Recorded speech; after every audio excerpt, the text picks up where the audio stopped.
புலித்தலையில் மும்மொழிக் கொள்கை தொகுதி மறுசீரமைப்பு என்ற மத்திய அரசின் நிலைப்பாட்டை கண்டித்து அமைச்சர் செந்தில் பாலாஜி தலைமையில் மாபெரும் கண்டன ஆர்ப்பாட்டம்.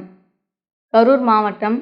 தமிழ்நாடு போராடும், தமிழ்நாடு வெல்லும், இதுவே நம் இலக்கு என 8 திக்கும் எதிரொலிக்க உரக்க முழங்கிய மாண்புமிகு தமிழ்நாடு முதலமைச்சர் மு.க. ஸ்டாலின் அவர்களின் ஆணைக்கிணங்க கரூர் மாவட்ட திமுக கழகத்தின் சார்பில் தொகுதி மறுசீரமைப்பு என்ற பெயரில் நாடாளுமன்ற தொகுதி குறைப்பு, மும்மொழிக் கொள்கை என்ற பெயரில் இந்தி திணிப்பு என தமிழ்நாட்டை அழிக்க நினைக்கும் மத்திய அரசை கண்டித்து கரூர் மாவட்டம் புலித்தலையில் கழக செய்தி தொடர்பு இணைச் செயலாளர் தமிழன் பிரசன்னா அவர்கள் முன்னிலையில் மாபெரும் கண்டன பொதுக்கூட்டம் நடைபெற்றது.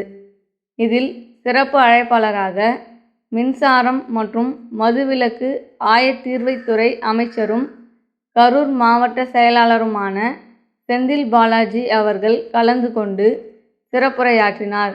இக்கூட்டத்தில் சட்டமன்ற உறுப்பினர்கள், உள்ளாட்சி அமைப்பு பிரதிநிதிகள், கரூர் மாவட்ட, மாநகர, பகுதி, நகரம், ஒன்றிய, பேரூர், வட்ட கிளைக்கழக நிர்வாகிகள், கழக தொண்டர்கள் மற்றும் பொதுமக்கள் இதில் கலந்து கொண்டனர்.